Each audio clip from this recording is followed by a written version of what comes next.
ആകാശവാണി. നമസ്കാരം. പ്രാദേശിക വാർത്തകൾ വായിക്കുന്നത് ഉദയൻ കിളിയന്നൂർ.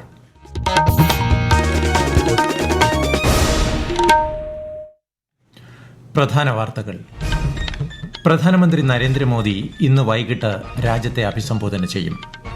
GST നിരക്കിൽ വരുത്തിയ ഇളവ് നാളെ മുതൽ പ്രാബല്യത്തിൽ. സംസ്ഥാനത്ത് റീസർവേ പൂർത്തിയാക്കിയ വില്ലേജ് ഓഫീസുകളിൽ നവംബർ 1 മുതൽ റവന്യൂ സ്മാർട്ട് കാർഡുകൾ അവതരിപ്പിക്കും. ഇന്ന് ശ്രീനാരായണ ഗുരു സമാധി ദിനം. ഗുരുദർശനങ്ങൾ ലോകത്തിന് കരുത്തു നൽകുന്നതാണെന്ന് മന്ത്രി രാമചന്ദ്രൻ കടന്നപ്പള്ളി. ദാദാ സാഹിബ് ഫാൽക്കെ പുരസ്കാര നേട്ടം മലയാള സിനിമയ്ക്ക് സമർപ്പിക്കുന്നതായി നടൻ Mohanlal. Asia cup cricket super 4-ൽ ഇന്ത്യ ഇന്ന് പാകിസ്ഥാനെ നേരിടും. വാർത്തകൾ വിശദമായി. പ്രധാനമന്ത്രി നരേന്ദ്രമോദി ഇന്ന് രാഷ്ട്രത്തെ അഭിസംബോധന ചെയ്യും. വൈകിട്ട് 5 മണിക്കാണ് അദ്ദേഹം രാജ്യത്തെ അഭിസംബോധന ചെയ്യുക. പ്രധാനമന്ത്രി നരേന്ദ്രമോദി നാളെ അരുണാചൽ പ്രദേശും ത്രിപുരയും സന്ദർശിക്കും. സന്ദർശന വേളയിൽ 5100 കോടി രൂപയുടെ വിവിധ വികസന പദ്ധതികൾ അദ്ദേഹം ഉദ്ഘാടനം ചെയ്യും. അരുണാചൽ പ്രദേശിൽ 3700 കോടിയിലധികം രൂപയുടെ 2 പ്രധാന ജലവൈദ്യുത പദ്ധതികൾക്ക് അദ്ദേഹം തറക്കല്ലിടും. വിവിധ മേഖലകളിൽ 1290 കോടിയിലധികം രൂപയുടെ പ്രധാന അടിസ്ഥാന സൗകര്യ വികസന പദ്ധതികൾക്കും പ്രധാനമന്ത്രി തുടക്കം കുറിക്കും. പൊതുസേവനവും സദ്ഭരണവും മുഖമുദ്രയാക്കി പ്രധാനമന്ത്രി നരേന്ദ്രമോദിയുടെ നേതൃത്വത്തിലുള്ള കേന്ദ്ര സർക്കാർ കഴിഞ്ഞ 11 വർഷത്തിനിടെ നടപ്പാക്കിയ നികുതി ഇളവുകളും പെൻഷൻ പദ്ധതികളും ആകാശവാണിയുടെ പ്രത്യേക പരമ്പരയായ സേവാ പർവിൽ ഇന്ന്.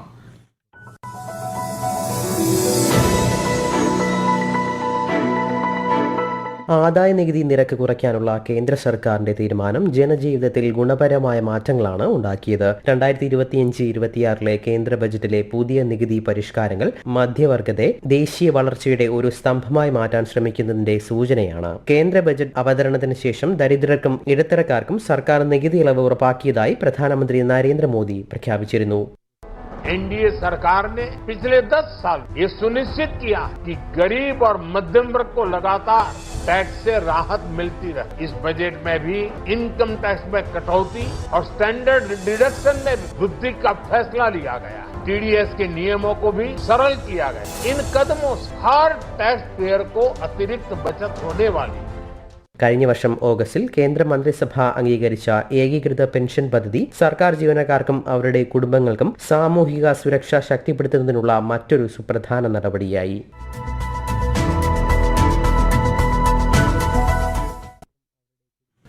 ഒട്ടനവധി സാധനങ്ങളുടെയും സേവനങ്ങളുടെയും GST നിരക്കിൽ വരുത്തിയ കുറവ് നാളെ മുതൽ പ്രാബല്യത്തിൽ വരും. വ്യാപാരികളും സേവനദാതാക്കളും പുതുക്കിയ നികുതി നിരക്ക് അനുസരിച്ച് ടാക്സ് ഇൻവോയ്സുകൾ നൽകുന്നതിന് ആവശ്യമായ മാറ്റങ്ങൾ ബില്ലിംഗ് സോഫ്റ്റ്വെയറിൽ വരുത്തേണ്ടതാണ്. സിഗരറ്റ്, ബീഡി, ഗുഡ്ക, പാൻ മസാല തുടങ്ങിയ ഉൽപ്പന്നങ്ങളുടെ നികുതി നിരക്ക് 40% ഉയർത്തുവാൻ കൌൺസിൽ തീരുമാനമെടുത്തുവെങ്കിലും ഈ മാറ്റം നാളെ മുതൽ പ്രാബല്യത്തിൽ വരില്ല.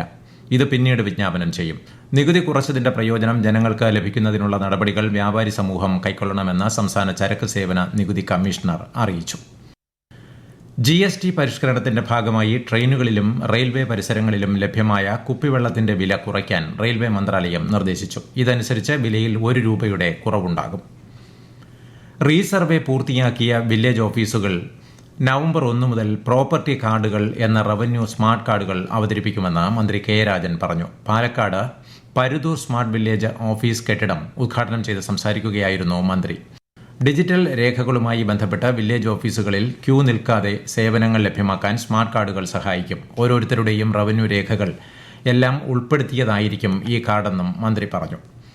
ദാദാ സാഹിബ് ഫാൽക്കെ പുരസ്കാര നേട്ടം മലയാള സിനിമയ്ക്ക് സമർപ്പിക്കുന്നതായി നടൻ മോഹൻലാൽ. സിനിമാ മേഖലയ്ക്ക് നൽകിയ സമഗ്ര സംഭാവനകൾ മുൻനിർത്തിയാണ് 2023 ഫാൽക്കെ പുരസ്കാരത്തിനായി മോഹൻലാലിനെ തെരഞ്ഞെടുത്തത്. 48 വർഷത്തെ സിനിമാ ജീവിതത്തിൽ ലഭിച്ച ഏറ്റവും വലിയ പുരസ്കാരമായി കാണുന്നുവെന്നും നേട്ടത്തിൽ എല്ലാ സഹപ്രവർത്തകർക്കും നന്ദി പറയുന്നുവെന്നും മോഹൻലാൽ വാർത്താ സമ്മേളനത്തിൽ പറഞ്ഞു.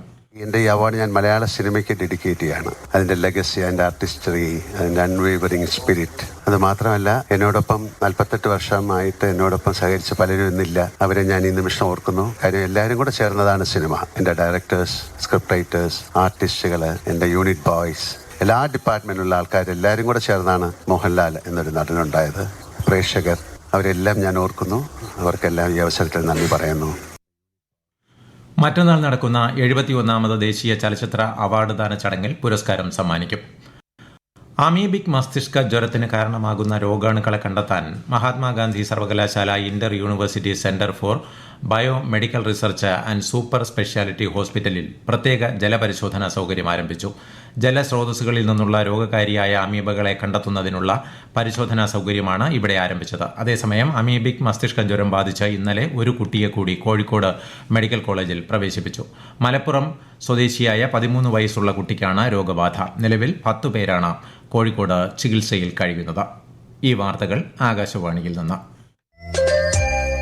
ആകാശവാണി വാർത്തകളും വാർത്താ അധിഷ്ഠിത പരിപാടികളും all India radio news Thiruvananthapuram YouTube ചാനലിലും @all India radio news Thiruvananthapuram Facebook പേജിലും AIR ന്യൂസ് _ ഇൻസ്റ്റഗ്രാം അക്കൌണ്ടിലും @AIR ന്യൂസ് _ TVM X ഹാൻഡിലും ലഭ്യമാണ്.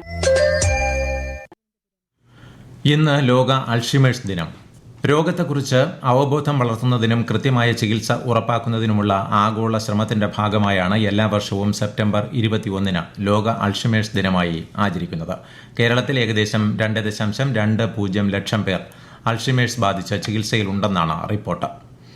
ശ്രീനാരായണ ഗുരു ദർശനങ്ങൾ ലോകത്തിന് കരുത്തു നൽകുന്നതാണെന്ന് മന്ത്രി രാമചന്ദ്രൻ കടന്നപ്പള്ളി. 98ാമത് ശ്രീനാരായണ ഗുരു സമാധി ദിന സമ്മേളനം ചെമ്പഴന്തി ഗുരുകുലത്തിൽ ഉദ്ഘാടനം ചെയ്യുകയായിരുന്നു അദ്ദേഹം. മഹാത്മാഗാന്ധി ശ്രീനാരായണ ഗുരു കൂടിക്കാഴ്ചയും സംവാദവും ചരിത്രത്തിന്റെ ഭാഗമാണെന്നും അദ്ദേഹം പറഞ്ഞു. കടകംപള്ളി സുരേന്ദ്രൻ MLA അധ്യക്ഷത വഹിച്ചു. ഗുരുദേവന്റെ ദർശനങ്ങളെ ചേർത്തുപിടിച്ച് സമൂഹം മുന്നോട്ടു പോകണമെന്ന് വർക്കല ശിവഗിരിയിൽ നടന്ന ദിനാചരണ പരിപാടിയിൽ മുഖ്യപ്രഭാഷണം നടത്തിയ VM സുധീരൻ പറഞ്ഞു.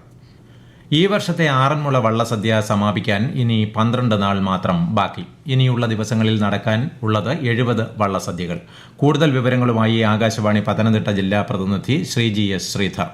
ആറന്മുള പാർത്ഥസാരഥിയുടെ ഇഷ്ടവഴിപാടായ വള്ളസദ്യയിൽ ഈ വർഷം ആകെ 558 വള്ളസദ്യകൾ ബുക്ക് ചെയ്തിരുന്നുവെങ്കിലും ഇതുവരെ 530 വള്ളസദ്യകൾ നടന്നു. ഇത്രയധികം വള്ളസദ്യകൾ ഒരു വർഷം ബുക്ക് ചെയ്യുന്നതും ഇതാദ്യമായാണ്. സദ്യയിൽ പങ്കെടുത്തവരുടെ എണ്ണവും മുൻവർഷങ്ങളെ അപേക്ഷിച്ച് വർധനവുണ്ടായിട്ടുണ്ട്. ആറന്മുള ക്ഷേത്ര ദർശനത്തിനൊപ്പം വള്ളസദ്യയിലും പങ്കാളികളാകാൻ താൽപര്യമുള്ളവർക്ക് KSRTC ബജറ്റ് ടൂറിസം വഴി ബുക്ക് ചെയ്ത് 8 ദിവസങ്ങൾ കൂടി എത്താനാകും. കായിക രംഗത്ത് ഇന്ത്യ നിലവിൽ ഒരു കുതിച്ചുചാട്ടത്തിന്റെ വക്കിലാണെന്ന് കേന്ദ്ര സഹമന്ത്രി George Kurian.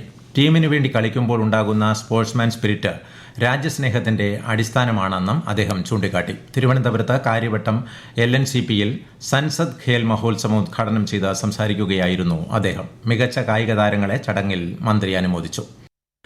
Asia cup T20 ക്രിക്കറ്റിലെ സൂപ്പർ 4 മത്സരത്തിൽ ഇന്ന് ഇന്ത്യ പാകിസ്ഥാനെ നേരിടും. ദുബായിൽ അന്താരാഷ്ട്ര സ്റ്റേഡിയത്തിൽ രാത്രി 8 മണിക്കാണ് മത്സരം. സൂപ്പർ 4 ഘട്ടത്തിലെ ആദ്യ മത്സരത്തിൽ ഇന്നലെ ബംഗ്ലാദേശ് ശ്രീലങ്കയെ 4 വിക്കറ്റിന് പരാജയപ്പെടുത്തി. അന്താരാഷ്ട്ര തീരദേശ ശുചീകരണ ദിനാചരണത്തിന്റെ ഭാഗമായി കവരത്തി ദ്വീപിലെ തീരങ്ങളിൽ ശുചീകരണ പ്രചാരണ പരിപാടികൾക്ക് തുടക്കമായി. ദ്വീപുകളിൽ നിന്ന് ശേഖരിക്കുന്ന മാലിന്യങ്ങളുടെ വിവരങ്ങൾ ക്രോഡീകരിച്ച് റിപ്പോർട്ട് തയ്യാറാക്കുകയും ലക്ഷദ്വീപിന്റെ മാലിന്യ നിർമ്മാർജ്ജന യജ്ഞത്തിന് രൂപരേഖ തയ്യാറാക്കുകയുമാണ് ശുചീകരണ ക്യാമ്പയിൻ ലക്ഷ്യമിടുന്നത്. നാഷണൽ സെന്റർ ഫോർ കോസ്റ്റൽ റിസർച്ചിന്റെ സഹകരണത്തോടെ റിസർച്ച് ആൻഡ് എൻവയോൺമെന്റൽ എഡ്യൂക്കേഷൻ ഫൗണ്ടേഷന്റെ ആഭിമുഖ്യത്തിലാണ് പരിപാടി. പ്രധാന വാർത്തകൾ വീണ്ടും. പ്രധാനമന്ത്രി നരേന്ദ്രമോദി ഇന്ന് വൈകിട്ട് രാജ്യത്തെ അഭിസംബോധന ചെയ്യും. GST നിരക്കിൽ വരുത്തിയ ഇളവ് നാളെ മുതൽ പ്രാബല്യത്തിൽ. സംസ്ഥാനത്ത് റീസർവേ പൂർത്തിയാക്കിയ വില്ലേജ് ഓഫീസുകളിൽ നവംബർ 1 മുതൽ റവന്യൂ സ്മാർട്ട് കാർഡുകൾ അവതരിപ്പിക്കും. ഇന്ന് ശ്രീനാരായണ ഗുരു സമാധി ദിനം. ഗുരുദർശനങ്ങൾ ലോകത്തിന് കരുത്തു നൽകുന്നതാണെന്ന് മന്ത്രി രാമചന്ദ്രൻ കടന്നപ്പള്ളി. ദാദാ സാഹിബ് ഫാൽക്കെ പുരസ്കാര നേട്ടം മലയാള സിനിമയ്ക്ക് സമർപ്പിക്കുന്നതായി നടൻ Mohanlal. Asia cup cricket super 4-ൽ ഇന്ത്യ ഇന്ന് പാകിസ്ഥാനെ നേരിടും. പ്രാദേശിക വാർത്തകൾ കഴിഞ്ഞു. അടുത്ത വാർത്താ പ്രക്ഷേപണം 12:50.